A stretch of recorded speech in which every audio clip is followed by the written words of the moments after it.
할렐루야, 살아계신 주님을 찬양합니다. 우리가 오늘 주님의 말씀을 경청하고자 이 예배 앞으로 나갑니다.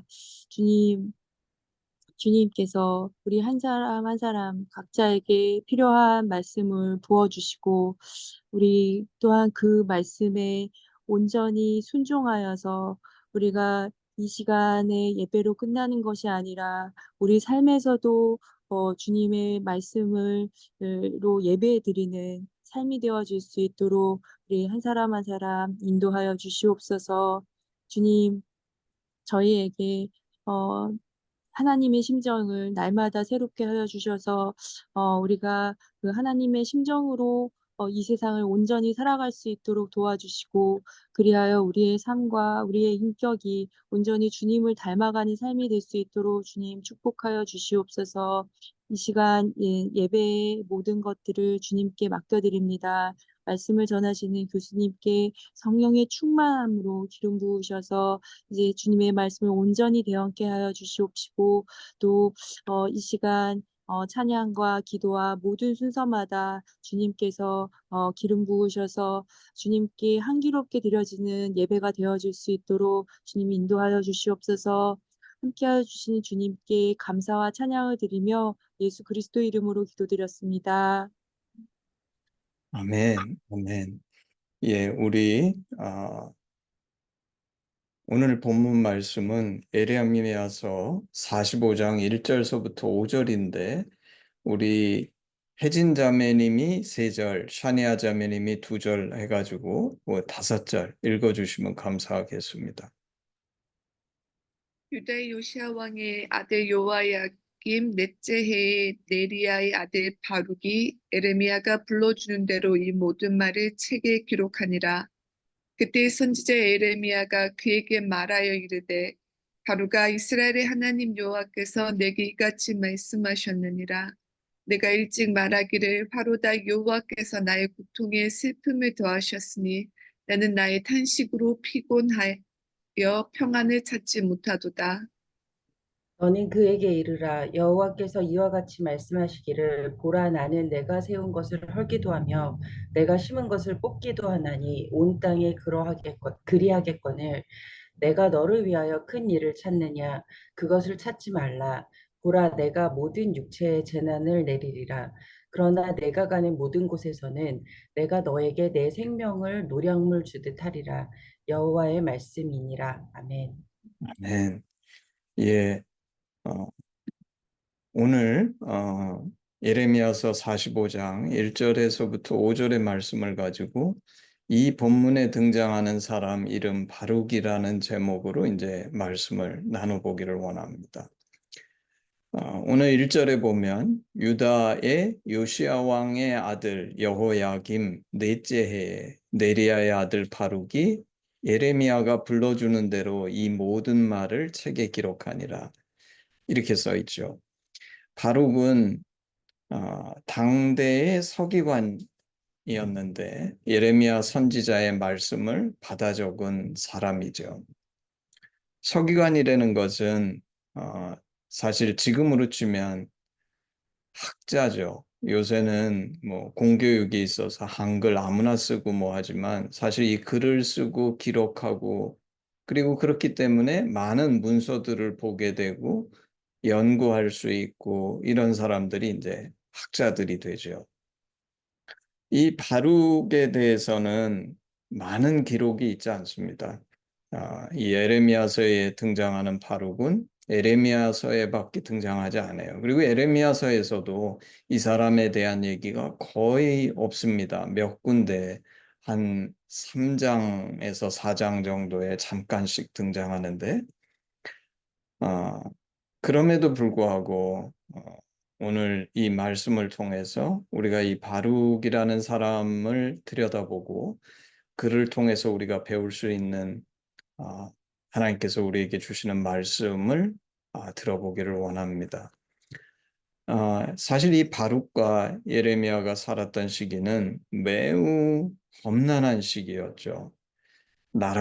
유다라는 나라가 망해가고 유다는 바벨론과 당시 이제 초강대국, 바벨론하고 애굽의 사이에서 양쪽에 의해서 이제 유다가 유린당하는 그런 아주 처참한 시대죠. 그리고 이 시대를 살았던 선지자가 예레미야입니다. 역대하 36장에 보게 되면 이제 이 유다, 이미 이스라엘은 망했죠. 북이스라엘은 망하고 이 유다의 마지막에 대한 기록이 나오는데 이 유다의 정말 그 마지막 희망 그리고 선지자들도 너무 사랑했던 왕, 그 요시아가 이 애굽 군대를 막으려고 요시아는 애굽에 반해서 친바벨론 정책을 편 거죠. 오늘 선지자 에레미야가 얘기하는 것처럼. 근데 이제 애굽 군대를 막으려다가 그 전장에서 전사합니다. 이것 때문에 선지자들이 심히 애통해한 사건이죠.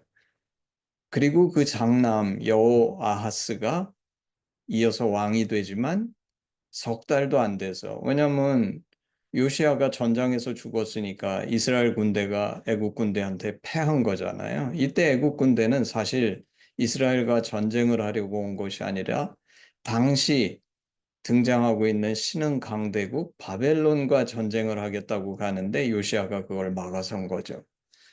그래서 석 달 만에 여호아하스가 왕이 된 지 석 달 만에 애굽 왕 바로 느고가 그를 폐위시키고 왜냐하면 그냥 놔두면 자기 말을 잘 듣지 않을 테니까 이제 그 동생인 둘째 아들 엘리야김 근데 그 엘리야김의 이름을 이제 바꿉니다. 그게 오늘 본문에 등장하는 여호야김이죠.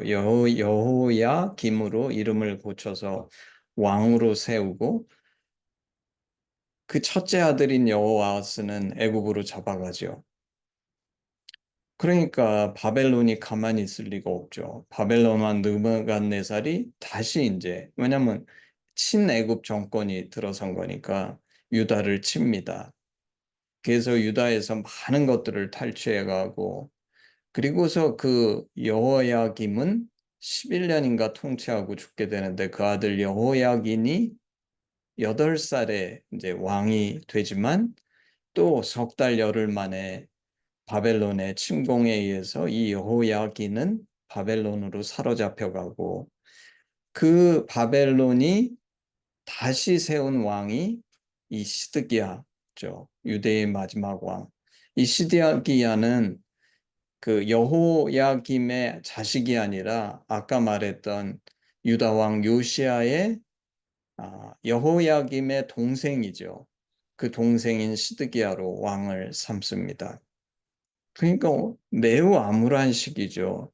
정말 유다의 입장, 우리도 일본의 그 식민지가 돼가지고 엄청 침탈을 받던 시대가 있었는데 이때 유다는 아무런 주권이 없이 그냥 이리저리 강대국에 의해서 휩쓸리던 그런 암울한 시대였지만 그 시대에서도 하나님께서는 유다에 말씀을 주시죠.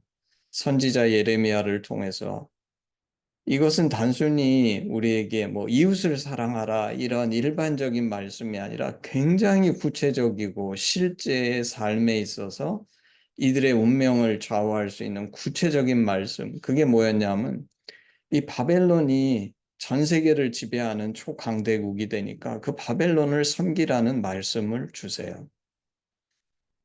그런데 이 시드기야는 아까 말씀드린 것처럼 유대의 마지막 왕인데 시드기야는 누가 세웠습니까? 바벨론 왕이 세웠죠. 그러니까 이제 바벨론을 섬겨야 되는데 이 사람이 처음에는 바벨론을 섬기다 배반하고 애굽을 섬기게 됩니다. 그러니까 바벨론이 가만히 있을 리가 없죠. 또다시 군대를 보내서 유다가 함락되고 이 시드기야는 그 바벨론 느부갓네살 앞에 불려가 가지고 눈이 뽑히고 자식들은 죽고 이런 그리고 그것으로 유다는 완전히 망해서 더 이상 이 세상에 존재하지 않는 국가가 되는 일이 벌어지는 이런 암울한 시대인데 이 바룩은 이 시대에 사실 그는 말씀을 기록하는 사람이니까 사실 말씀의 소스는 하나님이시지만 예레미야처럼 그 말씀을 직접 받은 사람도 아니었어요. 그는 말씀의 소스가 아니었지만 이 말씀을 전달하는 데 있어서 매우 주요한 역할을 한 사람이죠. 그래서 어떤 면에서 쳐다보면 바룩은 우리하고 비슷한 사람입니다. 우리가 이 시대의 말씀의 증거자인 것처럼 바룩도 그 시대의 말씀의 증거자, 전달자의 역할을 했다고 볼 수 있죠. 그런데 이 예레미야의 말을 유다의 사람들은 거부합니다. 왜 거부합니까? 자기들의 바람이나 편견, 자기들이 원하는 것과 일치하지 않으니까 이것을 받아들이지 않고 거부합니다. 대부분의 사람들이. 그래서 사실 예레미야 편에 서 있었던 사람이 몇 명 없는데 그중에 가장 대표적인 사람이 이 바룩이죠. 우리는 하심인데 우리 하심은 사실 이 시대에 바룩처럼 하나님의 심정을 전하고 이해시켜야 되는 그런 사명이 우리의 하심에게 있지요. 그런 면에서 사실 이 바룩은 참 우리하고 비슷한 사람이라고 볼 수도 있습니다. 이 시대가 얼마나 악한 시대냐면 그 예레미야 36장에 보면 당시에 이제 임금이 여호야김 아까 말한 것처럼 요시야가 죽고 나서 다음에 바로에 의해서 세워진 왕이 여호야김인데 이 여호야김이 예레미야가 예언을 아, 말하면 바룩이 그것을 적었습니다. 그래서 그 적었은 두루마리의 말씀을 두루마기를 전달해서 많은 사람들한테 백성들한테 듣게 하고 그 안식일에 말씀처럼 전하게 하고 그리고 왕한테도 그 두루마기를 보내서 그 말씀을 선포하게 하는데 이 여호야김이 그 말씀을 들으면서 듣는 족족 그 두루마기를 읽은 부분까지 찢어서 그때 겨울궁전에 있었다 그러는데 그 불타는 화로 속에 집어넣어서 불에 태워버립니다. 그러니까 여호야김은 말씀을 업신여기는 거죠. 사실 어떤 면에서는 이게 이해가 됩니다. 왜냐하면 바벨론을 섬겨라, 유다는 망할 것이다. 이런 예언을 누가 좋아하겠어요? 이게 민족적 감정에 반하는 말씀이죠. 오늘 한국 사회를 보게 되면 한국도 반일하면 사람들이 좋아하죠. 근데 일본에 대해서 친일인 것처럼 사실 그것이 친일이 아니라 사랑하는 마음으로 뭘 하더라도 인기가 별로 없게 되죠.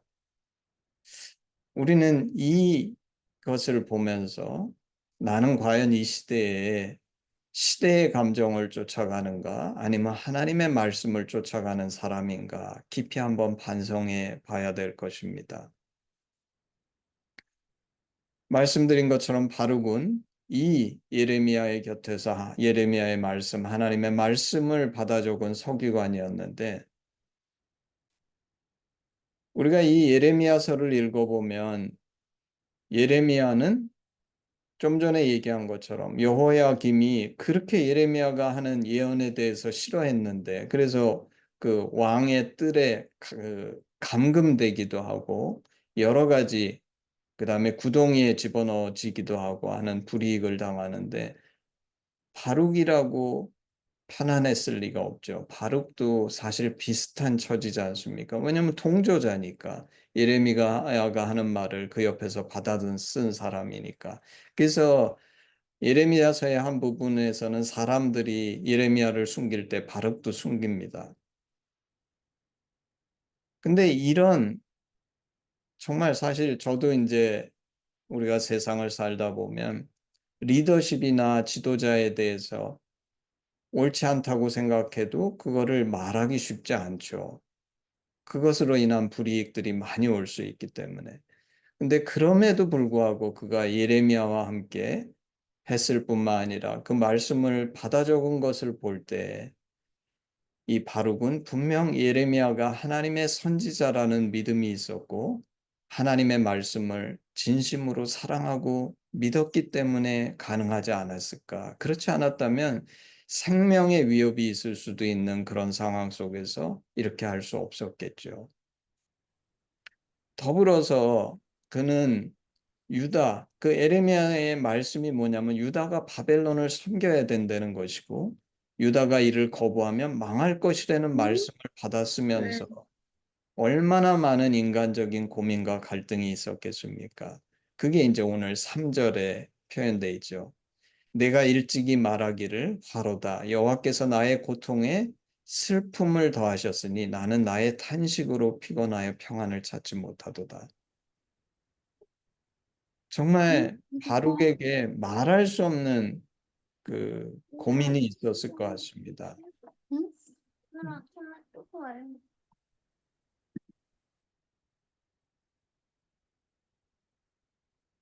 그런데 중요한 것은 무엇이냐면 말씀은 오늘날 이것은 정말 중요한 레슨인 것 같아요. 오늘날 너무도 많은 그리스도인들이 말씀을 내가 원하는 것을 찾는 도구로 쓴다는 것입니다. 근데 오늘 이 말씀은 우리에게 무엇을 가르쳐 주냐 하면 말씀은 내가 원하는 것을 찾는 것이 아니라 하나님이 주시는 것을 그대로 받는 것이다. 여러분은 말씀을 대할 때 내가 좋아하는 것만 말씀을 취하지 않는가? 정말 말씀을 있는 그대로 받는가? 우리는 가슴에 손을 얹고 한번 생각해 봐야 되지 않는가? 근데 오늘 이 본문에서 그럼에도 불구하고 참 바룩이 너무나 고통스럽고 힘든 삶을 살았을 것 같은데 우리에게 하나님께서 주시는 위로가 무엇이냐면 느부갓네살이나 바로가 주관자가 아니라 여호와 하나님이 주관자시라는 것이죠.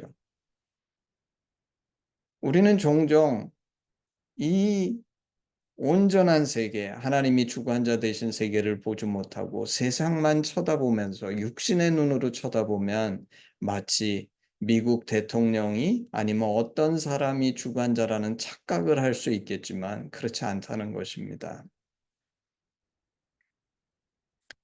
예레미야서 45장 4절, 오늘 4절에 너는 그에게 이르라 여호와께서 이와 같이 말씀하시기를 보라 나는 내가 세운 것을 헐기도 하며 내가 심은 것을 뽑기도 하나니 온 땅에 그리하겠거늘.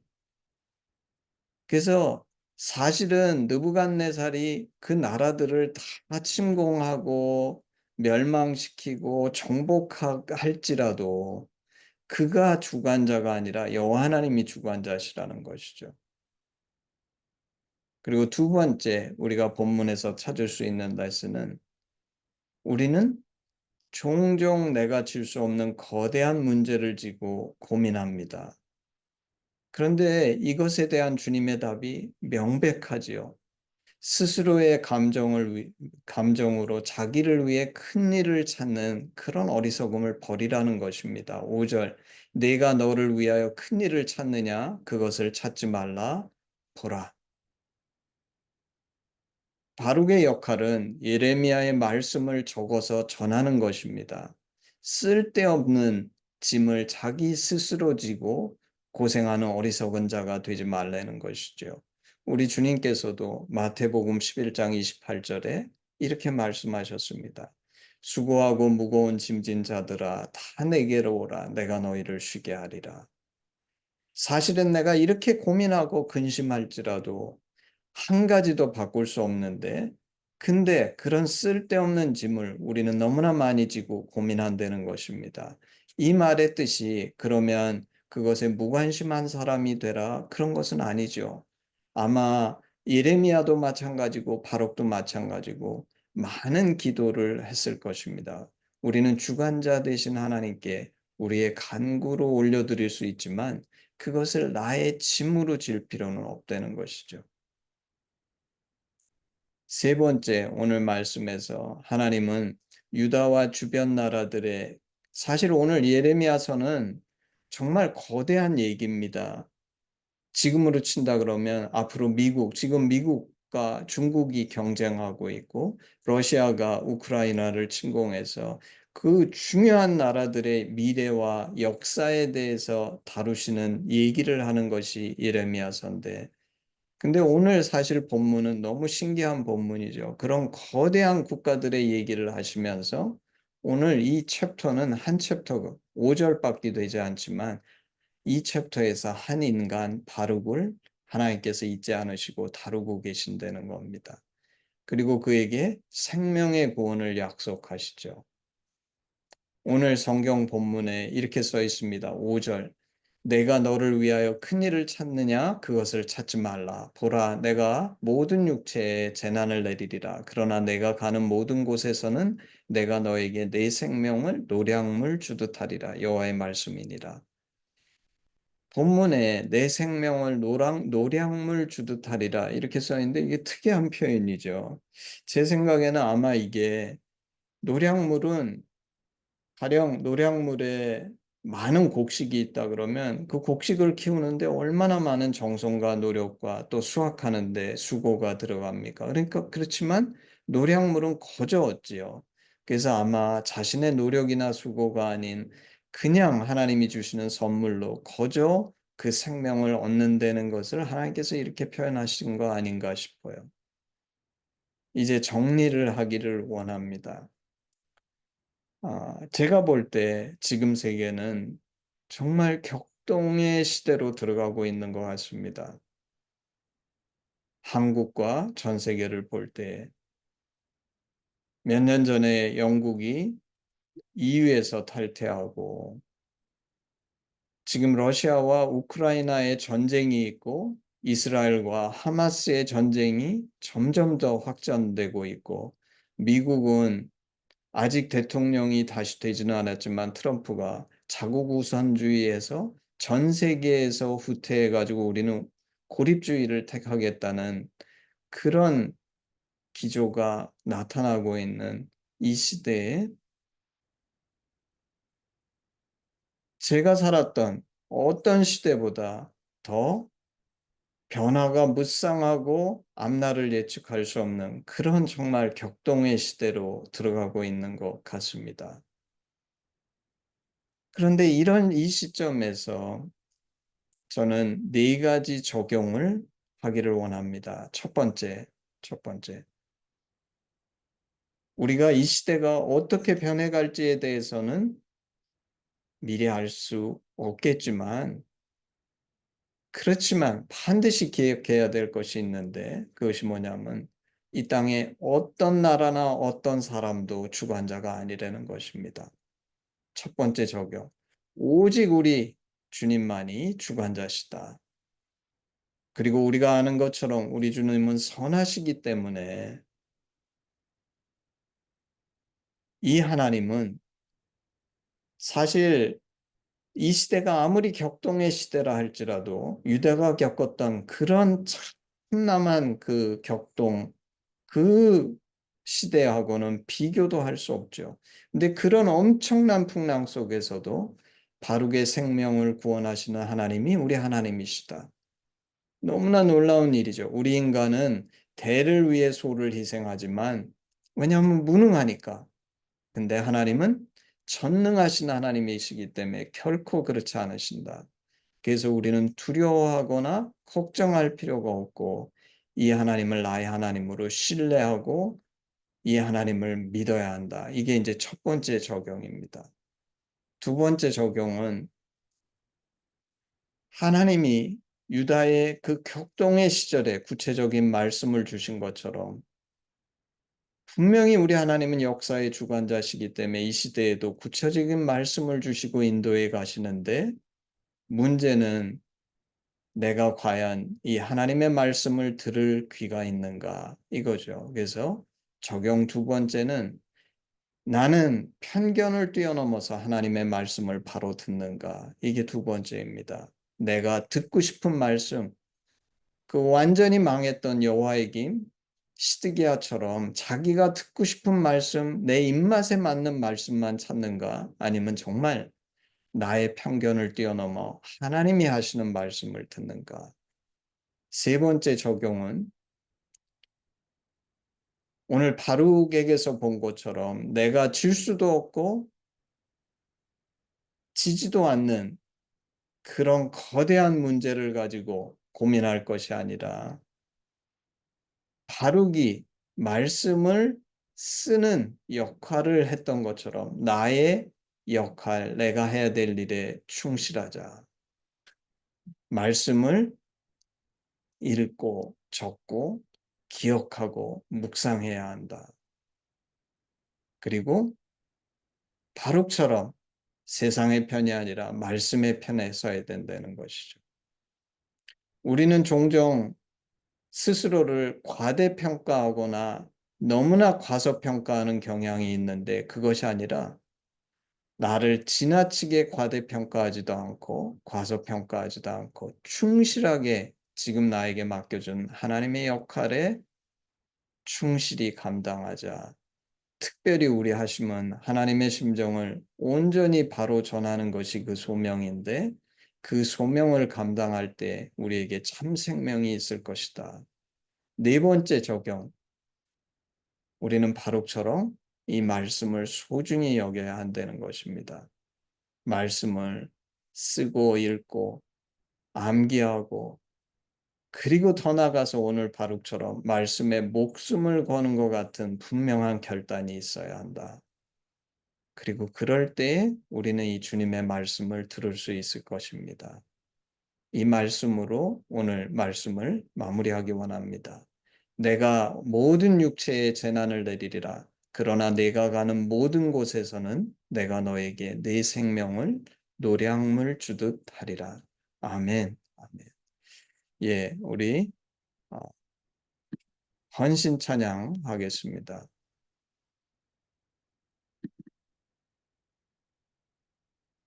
1절만 하겠습니다. 내게 있는 모든 것을 아낌없이 드리네. 사랑하고 의지하며 주만 따라 살리라. 주께 드리네. 주께 드리네. 사랑하는 구주 앞에 모두 드리네. 아멘. 예, 우리 기도하시겠습니다. 주님, 사랑의 주님, 감사합니다. 정말 우리 하나님은 오늘 본문이 보여주시는 것처럼 크다고 작은 일을 무시하지 않으시고 또 작은 일에 집착하셔서 큰 일을 놓치시지 않으시는 전능하신 하나님이신 것을 믿습니다. 하나님, 참 많은 사람들이 오랫동안 말세라고 얘기했지만 이제 정말 우리는 계시록의 시대에 들어가는 것 같습니다. 나라가 나라를 대적하고 여러 가지 재난이 있으며 참 우리가 보는 것처럼 이스라엘과 아랍 세계와의 전쟁, 러시아와 우크라이나와의 전쟁, 그리고 세상이 정말 예측할 수 없는 이 험난한 시대를 사는 이때에 하나님 저희로 우리 하나님이 주관자이심을 오늘 말씀에서 주신 것을 확실히 믿고 붙들게 하여 주시옵소서. 그러므로 정말 바룩처럼 내가 바라고 소원하는 그 편견, 너무나 무거운 짐을 머리에 이어지고 스스로 고통스러워하는 것이 아니라 마땅히 내가 해야 될 온전히 맡기신 사명, 이 말씀을 귀하게 여기고 소중하게 여기고 이 말씀을 증거하여 하나님의 심정을 나누는 그런 사명을 온전히 우리로 감당하게 하시고 우리 하나님이 그럴 때에 정말 유다 땅과 같이 아무것도 기댈 것 없고 모든 것이 다 무너진 것 같은 그 속에서도 바르게 생명을 구하시는 그 하나님께서 온전히 우리를 구원하시고 넉넉하게 지켜주실 줄을 신뢰하는 우리가 될 수 있게 하나님 축복하여 주시옵소서. 아버지, 나도 아니고 세상도 아니고 주님을 선택합니다. 내 안에 있는 편견을 넘어서게 하시고 내 안에 나를 과대평가하거나 과소평가하는 것을 넘어 오늘도 충성되게 이 말씀에 충성된 자 되게 저희를 축복하여 주시옵소서. 감사드리며 예수님의 이름으로 기도했습니다. 아멘, 아멘, 아멘. 예, 우리 마지막 헌신 기도문으로 예배를 마치겠습니다. 아버지, 예수님의 죽으심과 부활하심으로 우리를 향한 당신의 사랑을 확증하시고 예수 안에 성령으로 당신과 하나 되게 하시니 감사합니다. 구하오니 우리 공동체가 당신 안에 더욱 하나 되게 하시고 우리를 온전케 하사 대한민국과 열방 가운데 당신의 심정이 더욱 증거되게 하시옵소서. 나라와 권세와 영광 아버지께 영원히 있사옵나이다. 아멘. 아멘. 예, 예배를 마쳤습니다.